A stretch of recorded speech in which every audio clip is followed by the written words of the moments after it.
নমস্কাৰ অসম বিধানসভা সচিবালয়ত মুকলি গ্ৰেড 3 চাকৰি সময় কম ইলেকশ্যনৰ আগতেই নিযুক্তি যোগ্য হলে এপ্লাই কৰিব লাগিব আজিকালিতে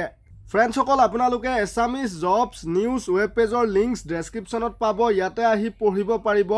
আসাম ছেক্ৰেটাৰিয়েট ৰিক্ৰুটমেণ্ট 2024ৰ সম্পূৰ্ণ এডভাৰটাইজমেণ্ট ডিটেইলছটো আপোনালোকে হোৱাটছআপ চেনেল বা টেলিগ্ৰাম গ্ৰুপত জইন নাওত ক্লিক কৰি জইন হৈ ল'ব ডাইৰেক্ট আপডেটবোৰ পোৱাত সুবিধা হ'ব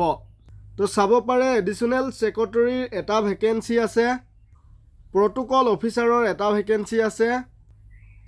লেংগুৱেজ ৰিপৰ্টাৰ গ্ৰেড 3 দুটা ভেকেন্সি আছে জেনেৰেল কেটেগৰীত অৰ্থাৎ সকলো কেটেগৰীৰ কেণ্ডিডেটে আবেদন কৰিব পাৰিব ডিগ্ৰী হ'লেই হ'ল কোনো পাৰ্চেণ্টেজৰ কথা নাই কিন্তু স্পীড টেষ্ট 100 ৱৰ্ড পাৰ মিনিট এছামিজ লাগিব যদি ষ্টেনোগ্ৰাফি আছে তেতিয়াহ'লে 80 ৱৰ্ড পাৰ মিনিট হ'লে হ'ব আনহাতে আপোনালোকৰ কম্পিউটাৰ নলেজ ভাল বিচাৰিছে বয়সবিলাক 21ৰ পৰা 38 বছৰলৈকে ধৰি দিছে দৰমহা দিব যথেষ্ট ধুনীয়া 22,000 পৰা 97,000 লৈকে গ্ৰেড পে 9,400 টকা এছিষ্টেণ্ট লাইব্ৰেৰিয়ানৰ এটা ভেকেন্সি আছে আনহাতে ষ্টেনোগ্ৰাফাৰ গ্ৰেড 3 ইংলিছৰ দুটা ভেকেন্সি আছে ইউআৰৰ এটা এছটিপিৰ এটা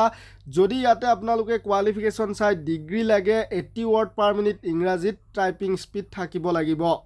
বয়সবিলাক সেম 21ৰ পৰা 38 বছৰলৈ আৰু সকলোখিনি পদৰ বাবে আপাৰ ৰিলেক্সেশ্যন এছচি এছটিৰ 5 বছৰ ওবিচি এমওবিচিৰ 3 বছৰ পিডব্লিউডি সকলৰ 10 বছৰ এপ্লাই কৰিব লাগিব 9 এপ্ৰিলৰ ভিতৰত অনলাইন যোগে অনলাইন এপ্লাই লিংকছ এডভাৰটাইজমেণ্ট ডিটেইলছৰ লিংকছ আপোনালোকে আমাৰ এই এছামিজ জবছ নিউজ ৱেব পেজত আহিলে পাই যাব